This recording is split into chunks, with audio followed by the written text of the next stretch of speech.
October Chill, written by Rhys, Owen, read by Ryan Murphy. I've been a rec tech up here in Fort St. John in British Columbia. That's a recreation technician to be precise, and it's something between a park ranger and a custodian for those of you south of the border. I love my job, even if it does involve dealing with a surprising amount of middle-aged alcoholics and long, dull drives through the Foresome and Lonesome. At least that's what it's like in the summer. Out here, winter comes on quick, and all the recreation sites close once there's more than a few feet of snow. Then my job gets a little more cozy, screwing around on my work laptop and fielding calls from the public that usually amounts to, "Have you looked outside today?" Some serious recreators think 3 feet of snow is just there to weed out the casuals, but we get a few people who don't bother to ask, and then I have to haul my ass out into the freezing cold and drive for a few hours to tell some kids to clean up and fuck off. That's less pleasant and thankfully rare.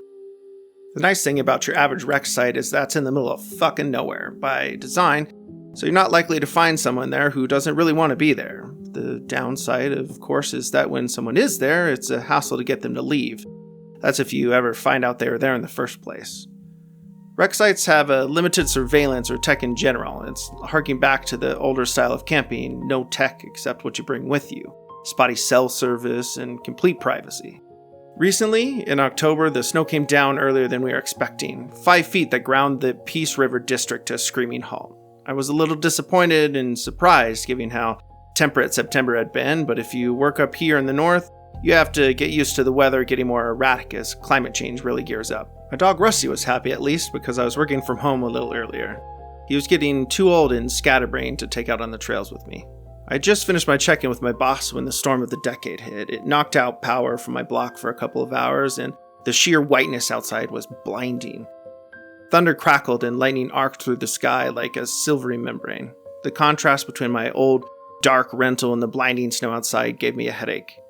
I avoided the temptation to knock off early and crack open an afternoon beer, and instead paced around my apartment trying to get a phone signal, without luck.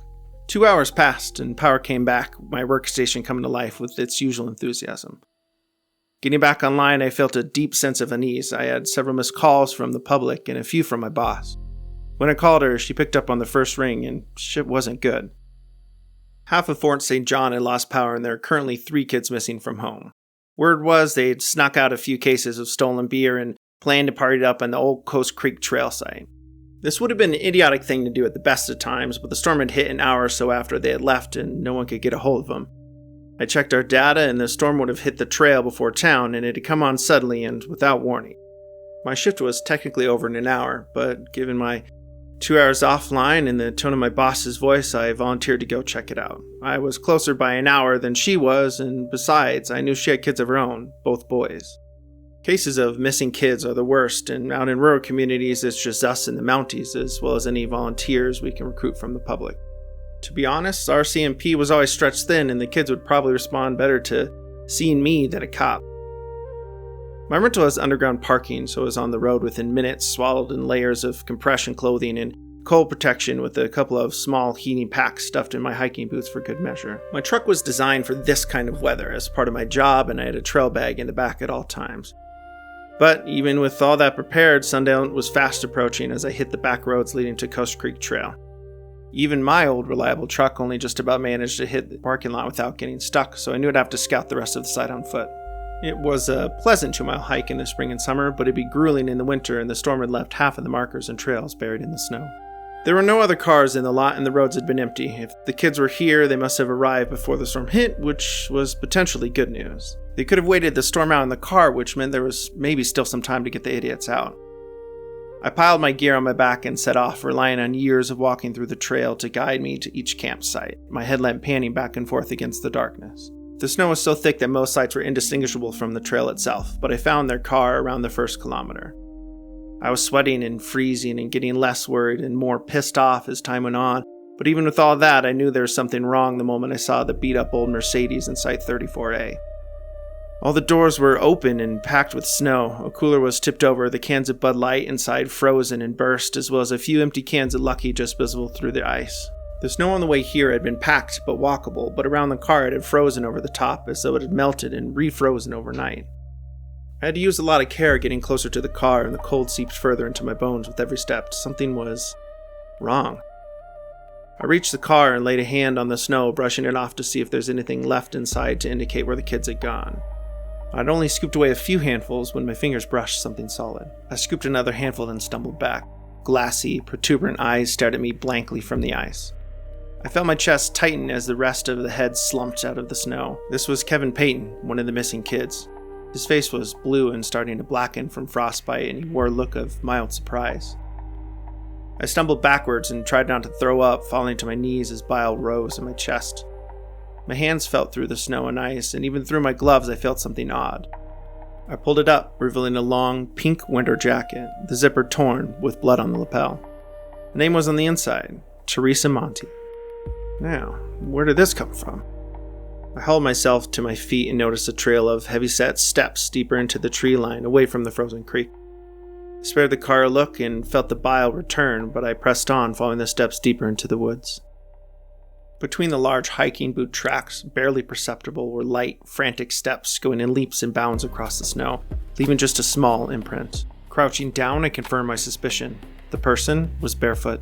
If there had been a girl here, Teresa, then she was without her boots and her jacket. I increased my pace, but knew from experience that the girl was going to be in rough shape if she was still alive. What was she doing out here, and why would no one mention her? Thinking about that helped me forget the body in the car behind me, at least for now. Stress about the unknown replacing nausea. Flecks of ice had begun to fall on the cone of light from my headlamp, and while the thick layers of snow offered a small amount of background light, night had truly set when I entered the clearing far from the beaten trail. The temperature dropped dramatically as I entered the frost-covered clearing, and I wrapped my arms around myself as the biting cold breeze rendered my thick parka completely useless. I tried to follow the tracks, but they stopped a few paces in. I looked around and caught a splash of red at the edge of the clearing. I called out, my voice too loud in the eerie, cushioned silence of the snowfall.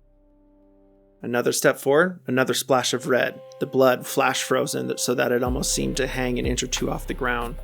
I swallowed and called out for Thomas, and Morgan, and the other two missing boys, and then eventually Teresa. I received no response, but for the howling wind. The conditions were worsening. I needed to leave, but when I turned towards the trail, my headlamp revealed what I'd been unable to see at the edge of the clearing. Another body, frigid with frost and coated in blood from the shoulder-length hair to the thick, expensive-looking boots. I wasn't sure which of the boys this was, as apart from his clothes, his face was a bloody, mangled mess with his ribs jutting outwards as though wrenched open. Frozen blood coated the trees around him, his limbs splayed at an awkward, broken angle. I stood frozen, my breath forming a large cloud in front of me as I let out ragged breaths. I didn't hear the footfalls, nor did I see her move, but suddenly she stood there. A girl who couldn't have been, more than 18 years old, slight of frame and severely underdressed for the weather. Her sandy blonde hair was tangled with branches and leaves, falling over bare shoulders in a torn, oversized pink t-shirt. She wore leggings that cut off at the knee, and her arms hung limply at her side as she looked at the body at her feet, which themselves were bare and stood lightly atop a thick, ice-packed ground. Couldn't make out what the t-shirt said because the front was drenched in blood, running rivulets down her torso, hands, and chin. She had a bruise forming on her temple and a split lip, although both were hard to see around the gore that marked her mouth and throat. A breeze came, and her clothes and hairs rippled in the wind despite the freezing temperature. The girl should have been frozen solid, or at least frigid with cold, but the blood ran as though fresh and her skin looked flush with exertion. I must have let out an involuntary noise because she broke her gaze from the body and looked at me. Eyes of stark electric blue regarded me, the pupils like jagged slits, and I was nearly bowled over as wind roared around me. I let out a straggled scream as a wave of whiteness closed in.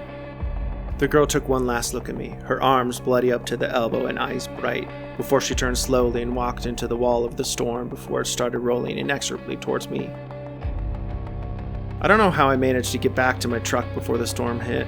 I turned and ran, blood pumping and panicked. I don't even know if I went across country or managed to find the trail again. I just remember sitting in my truck, hearing the hail slam down on my windshield and desperately, hopelessly trying to work my phone. My numb fingers smashed against the screen, too numb to navigate the apps, and I was out of the signal range. I didn't realize I was weeping until I saw the tears falling on the screen. The storm went on for hours. I feared I'd have to spend the night in my truck, but the wind eventually subsided and I was able to dig myself out. It was only when I returned to my steering wheel to start the engine and pulling out of the lot and back into the road that I realized the engine had been off throughout the whole storm. Calling my boss was an ordeal to say the least, and I struggled to follow the fallout. The RCMP went in once the weather was clear and found the bodies of Kevin Payton and Thomas McGibbon. Morgan Fellows? She's still missing and still is to this day. There was never a mention of a girl, although the Montes should have found her jacket, surely. It was a local scandal as everyone struggled to find someone to blame. I was free of suspicion, although no one wants to thank a messenger bearing such bad news, no matter the horror the messenger had to wade through to deliver it. It's been a few months since then. Christmas came and went, and while we've had more snowfall, we've been free of any more storms. The snow will thaw soon, and I'll return to the great outdoors with long walks and interacting with the public. Things will return to normal. I keep seeing that girl in my dreams walking through an endless white landscape of ice and snow, leaving bloody footprints and an infinite trail behind her.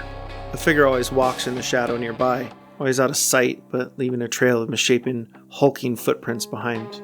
She looks over her shoulder, teeth strained red with blood and sinew as she regards me with those stunning, electric blue eyes. I wake in a sweat, my sheets frigid with cold. It's near every night that I go to take a sip from my glass of water only to find it frozen solid, the heat cutting out and leaving the whole house freezing and drafty. I had to ask a neighbor to look after Rusty, my old pup, out of fear he'd freeze before I woke. Most nights, I don't even bother to turn the heat back on. Cold, it doesn't really bother me anymore.